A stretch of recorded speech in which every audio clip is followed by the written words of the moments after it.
박수로 모시겠습니다.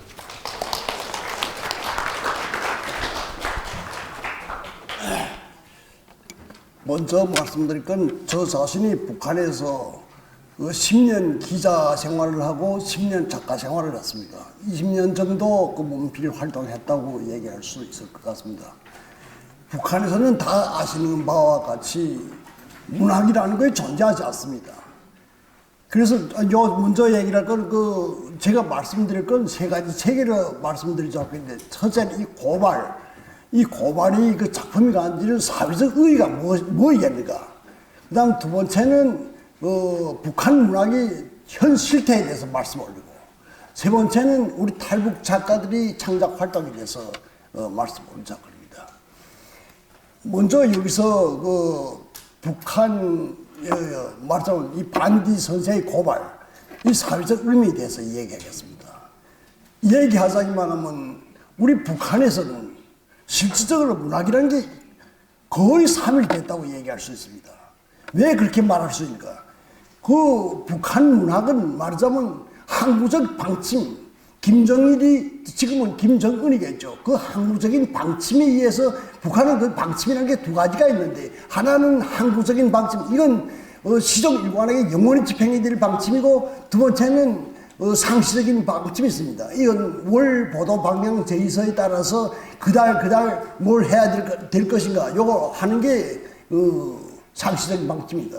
근데 이 문학 작품, 특히 소설이라든가 시라든가 이건 모두 다 항구적인 방침에 들어가는데, 이 항구적인 방침은 내용이 그저 불과 서너 가지입니다. 딱 이렇게 무조건 이렇게 해야 됩니다.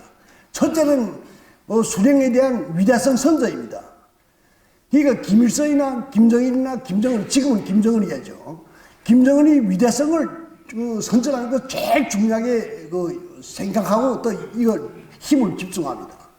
여기서도 명도의 위대성보다도 덕성, 인간성 뭐 이런 걸 위대성을 선전하라는데, 사실 북한에서 작가라기 말하면 기가 막힙니다. 인민들은 굶어 죽는데 김정일은 대단히 위대한 사람이기 때문에 불세출이 여운이요 뭐요 하라고 이런 거 하고 글 쓰자면 그 누구보다도 고통스럽다는 거 얘기하지 않을 수 없습니다. 그 다음에 두 번째 얘기해야 될 건, 북한에서는 말하자면 수령께 충실한 노동계급의 전형들, 이런 걸 선전해야 됩니다. 그러니까 노동계급들은 얼마나 어려운, 이런 정말 자강도 정신이요 뭐요 뭐 이런 얘기들 많이 하는데, 어렵고 굶어 죽으면서도 김일성, 김정일, 김정은이한테 충성 다하는 이걸 보여주는 게 작가의 사명입니다. 세 번째는 미일 제국주의와 지주자본과 제도의 부패성을 폭로하고 사회주의 위대성을 선전하는 게 세 번째입니다. 이 세 가지, 이거 제가 가서 간단히 말씀드려서 이거 세 가지지. 세 가지라 하더라도 어느 거 하나 인민들의 생활을 진실하게 그릴 수 있는 게 단 한 가지도 없습니다.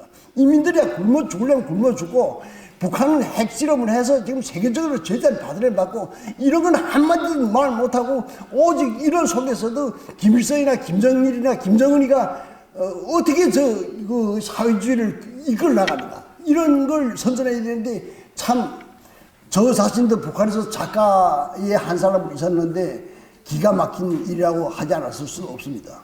그런데 이 반디 선생이 쓴 건, 저로서는 저도 작가를 거기서 10여 년 남아 했고, 기자 생활까지 하면 다시 말씀드리면 20년 했는데, 이거 하면서 감히 이런 걸 생각도 못했습니다. 그를 어떻게 체제를 반대하는, 이런 걸 쓰다 걸리기만 하면 자기 본인은 말할 것도 없고, 자기 가족 몽땅 다 정치범 수용소, 그것도 잘 되면 정치범 수용소, 그러면 거의 처형됩니다. 다 압니다. 누구나 다 아는 일인데, 그럼에도 불구하고 이 반디 선생은 이런 훌륭한 소설 쓰거든요. 이 사람은 오늘 회의 제목과 같이 정말 솔제니치 같은 사람이라고 얘기하지 않을 수 없습니다. 저도 북한에 살 때 그 북한 체제에 대해서 한멸감을 머리끝까지 느꼈습니다. 그러니까 오랜 기자 생활을 하고 작가 생활을 하는 과정을 통해서 북한 체제의 모순점, 잘못된 점에 대해서 깊이 알게 됐거든요. 알게 되고 우리 작가들끼리 만나서 얘기를 합니다. 이거 이렇게 해서 이게 뭐가 되겠냐. 그래서 요거 하나 실례된다면 자유로운 문학 창작사의 사회로 문학 창작 사람 그 뭐인가 그러니까 북한에서 김일성 그게 김부장의 그 위대성 선전하는 전문 작가가 따로 있습니다.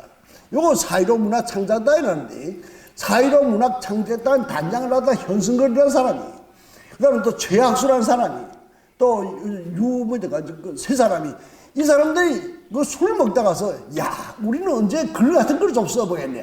이 사람들 이제까지 쓰던 글은 총서 불멸의 역사 그 여기 보신 분들이 있는지 모르겠는데 기가 막힙니다. 김일성이는 한일보다도 더 뭐 정말 대단한 사람같이 만들어 놓고 그렇게 해놨는데 이걸 다 믿으라는 건데 일반 백성들한테 믿으라는 건데 이걸 믿을 수 있습니까? 근데 이거 자기네들 글 쓰는 사람들 자체도 너무 황당하기 때문에 술 먹으면서 어디 내놓고 얘기한 것도 아닙니다. 먹으면서 한 얘기가 야 우리는 언제 글 같은 글을 쓰겠는가. 그러니까 이장에 최학수가 있다가서 글 같은 글을 쓰는 걸 고사하고 이제 언젠가 이 우리가 지금 써놓은 이 글들 이게 다 쓰레기통에 갈 날이 있을 거다. 이런 얘기 했습니다. 그래서 이 사람들 둘 다 그 정치범 수용소 15호 수용소라고 그 요덕에 있는 수용소에 갔습니다.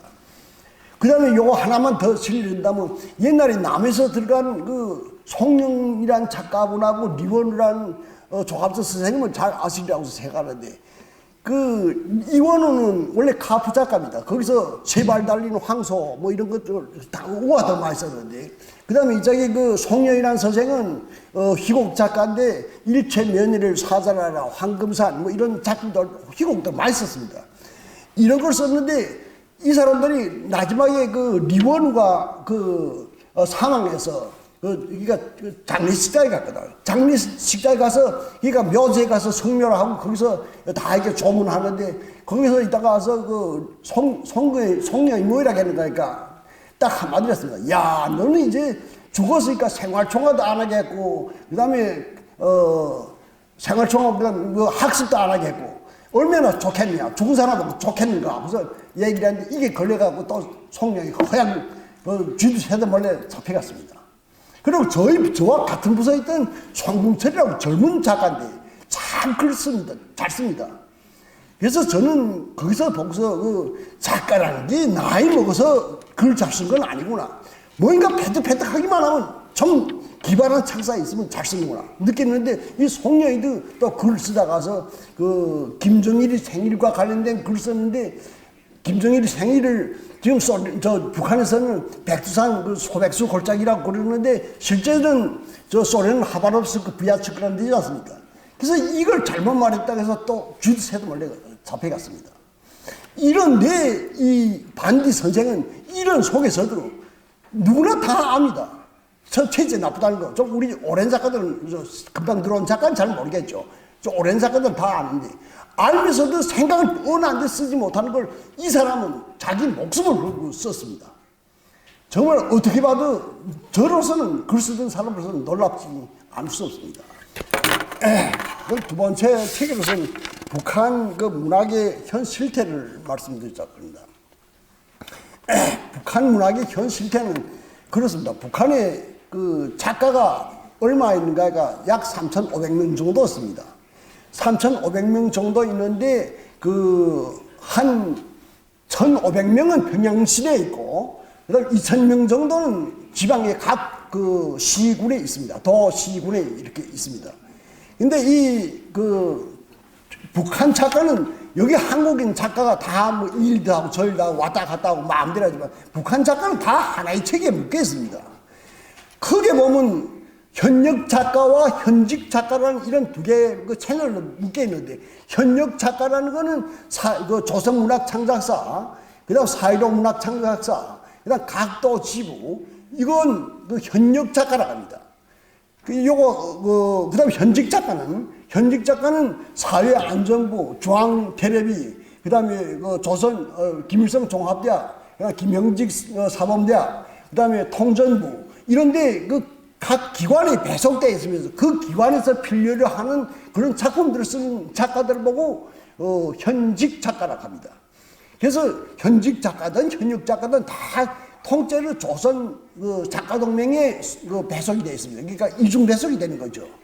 이중 배속으로 되어 있는데 이 돼 있으면서도 저기가 정신적으로 그 작품을 잘 쓰기 위한 창작적인 이런 걸 위해서 말하자면 당에서 김일성이나 김정일이나 배려해 준 게 몇 가지 있습니다.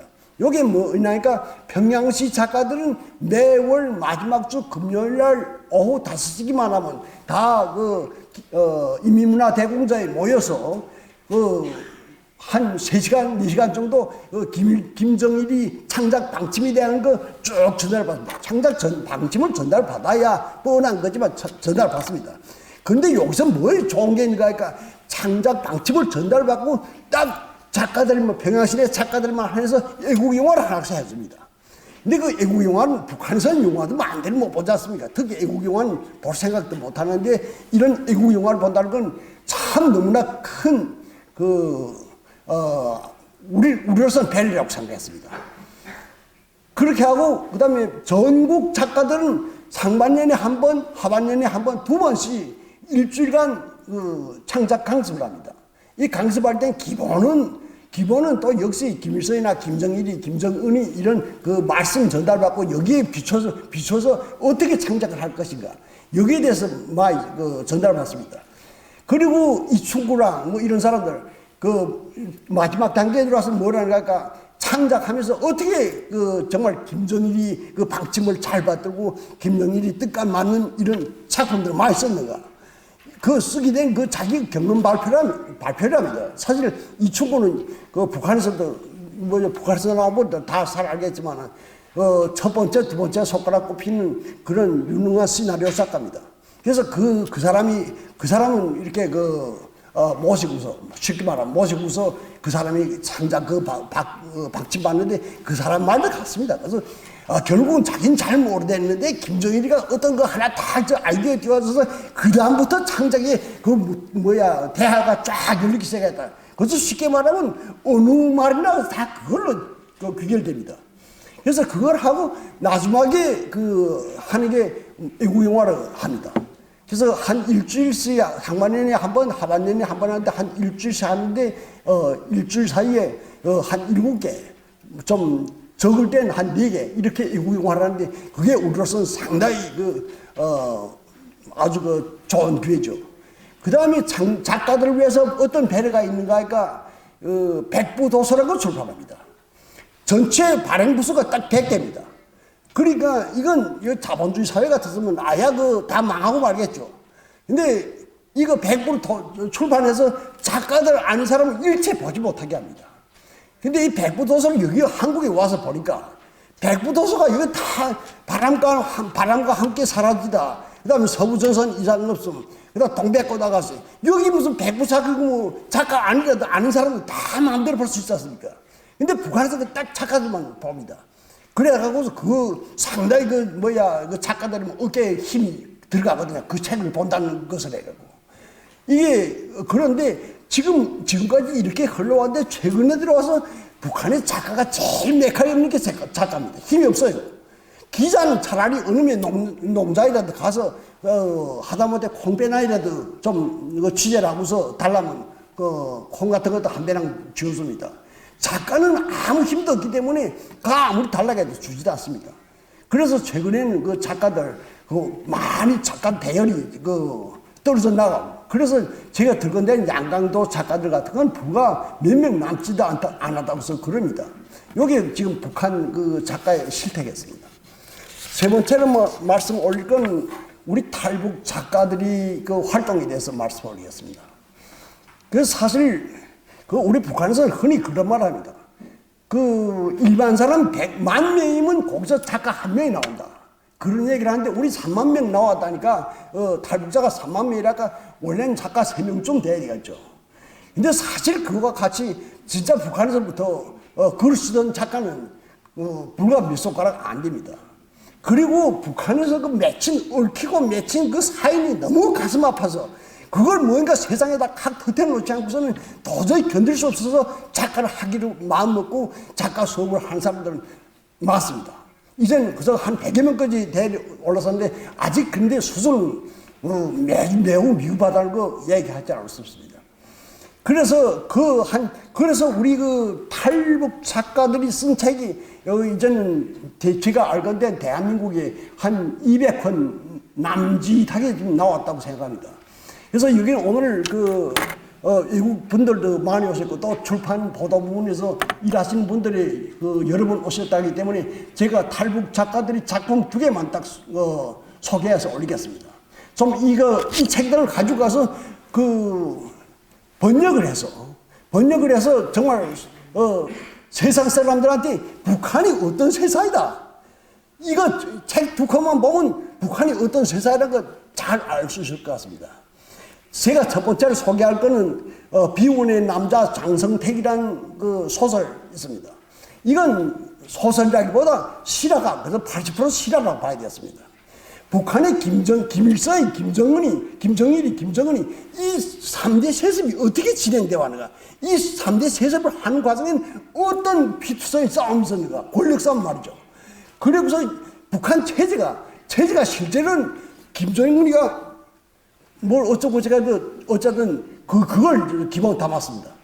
그러니까 북한 체제의 말하자면 최고의 급이 내부 실상에 대해서 그대로 파헤쳤다고 얘기할 수 있겠습니다. 두 번째는 인간 모독소라는 건데 한마디로 북한 정치범 수용소 안에 내막을 낱낱이 파헤친 그런 작품이라고 얘기할 수 있겠습니다.